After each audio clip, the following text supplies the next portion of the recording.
Hello అండి. ఈరోజు మన ఛానల్లో కరెంట్ అఫైర్స్ నవంబర్ మంత్కి సంబంధించింది 2025 నవంబర్ మంత్ అనమాట. సో ఎవరైనా కాంపిటేటివ్ అండ్ ఎంట్రన్స్ ఎగ్జామ్స్కి ప్రిపేర్ అయ్యే వాళ్ళు ఉంటారు కదా.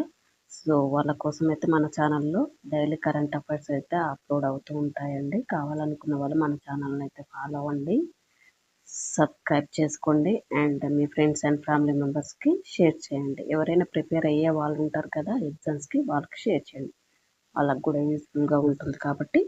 సో ఈరోజు మన ఛానల్లో ముందుగా శాంతా బయోటెక్నిక్స్ అభివృద్ధి చేసినటువంటి కలరా టీకా ఏది? శాంతా బయోటెక్నిక్స్ అభివృద్ధి చేసినటువంటి కలరా టీకా ఏది అంటే షాంకోల్ అనమాట.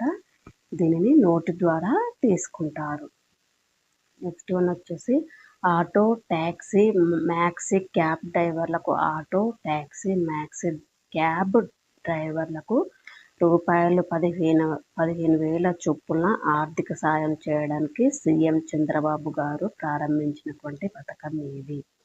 ఆటో ట్యాక్సీ మ్యాక్సీ క్యాబ్ డ్రైవర్లకు 15,000 రూపాయల చొప్పున ఆర్థిక సాయం చేయడానికి సీఎం చంద్రబాబు గారు ప్రారంభించినటువంటి పథకం ఏది అంటే ఆటో డ్రైవర్ల సేవలు అనే పథకం ప్రారంభించడం వల్ల ఆటో డ్రైవర్లకు కానీ క్యాబ్స్ ట్యాక్సీ వాళ్ళకి కానీ చాలా యూజ్ఫుల్గా ఉంటుంది అనమాట. సో నెక్స్ట్ వన్ వచ్చేసి భారత్లో మొట్టమొదటి పూర్తి స్థాయి జంతు కుటుంబ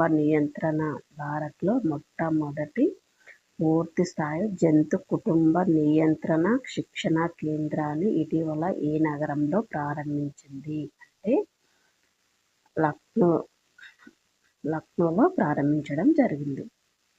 నెక్స్ట్ వన్ వచ్చేసి 2025 అక్టోబర్ 12వ తేదీ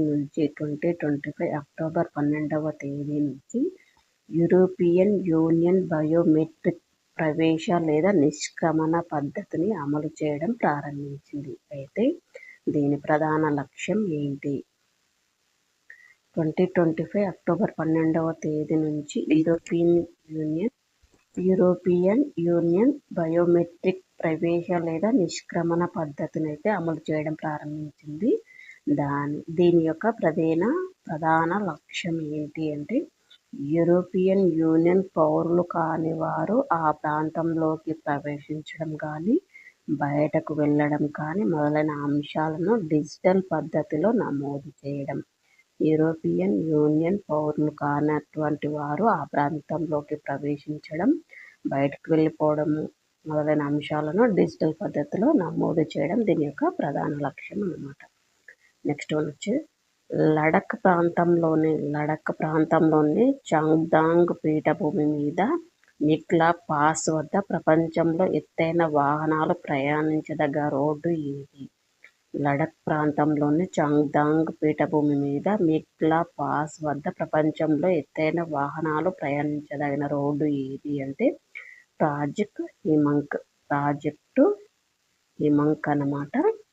దీన్ని 19,400 అడుగుల ఎత్తున ఉన్నటువంటి ఈ పీఠభూమి పైన అత్యంత ఎత్తైన ఈ రోడ్డును సరిహద్దు రోడ్ల సంస్థ బోర్డర్స్ రోడ్స్ ఆర్గనైజేషన్ ఇటీవల నిర్మించడం జరిగిందనమాట. 19,400 అడుగుల ఎత్తు ఉన్నంత ఈ పీఠభూమి, దానిపైన అత్యంత ఎత్తైన రోడ్డును అయితే ఈ సంస్థ అయితే ఇటీవల నిర్మించడం జరిగింది. నెక్స్ట్ వన్ వచ్చేసి అడవుల పునర్నిర్మాణంలో పర్యావరణపరమైన పాత్ర పోషించే అత్యంత పెద్ద శరీరం కలిగినటువంటి ఒక ఫంగస్ జాతిని అయితే ఇటీవల కనుగొనడం జరిగింది. అది ఏది? అడవుల పునర్నిర్మాణంలో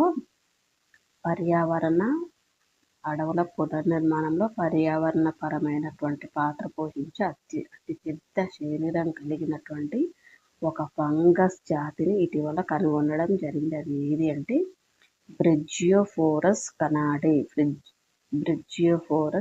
అన్నమాట. బ్రిజియోఫోరస్ కనాడి అనే ఫంగస్ జాతిని కనుగొన్నారు. అది ఎక్కడ కనుగొనడం జరిగింది అంటే మన దేశంలోని అరుణాచల్ ప్రదేశ్ రాష్ట్రంలో కనుగొనడం జరిగింది. అయితే కనుగొనడం జరిగింది. నెక్స్ట్ మనం వచ్చేసి రద్దు చేసిన అణువార్ హెడ్ల నుంచి ఆయుధాల స్థాయి ప్లూటోనియంను తొలగించేందుకు ప్లూటోనియం నిర్వహణ తొలగింపు అంగీకారం మీద సంతకాలు చేసినటువంటి దేశాలు ఇవి.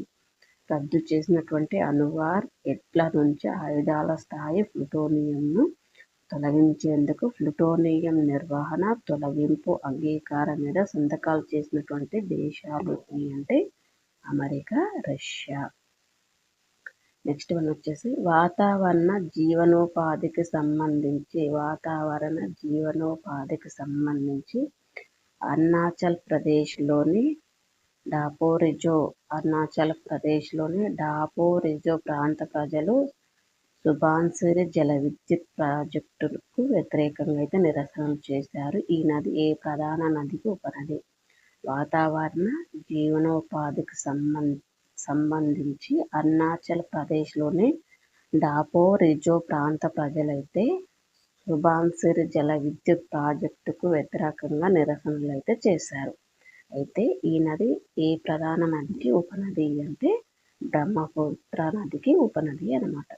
సో నెక్స్ట్ వన్ వచ్చేసి దేశంలోని మొట్టమొదటి చట్టబద్ధంగా కట్టబడవలసినటువంటి హరిత వాయు ఉద్గారాల తీవ్రత లక్ష్య నిబంధనలు 2025 నోటిఫై అయితే చేసిందనమాట. అయితే ఈ నిబంధన కింద కార్బన్ క్రెడిట్ సర్టిఫికేట్లను జారీ చేసేటటువంటి వ్యవస్థ ఏది? దేశంలోని మొట్టమొదటి చట్టబద్ధంగా కట్టబడవలసినటువంటి హరితవాయు ఉద్గారాల తీవ్రత లక్ష్య నిబంధనలు 2025ను నోటిఫై అయితే చేసిందనమాట.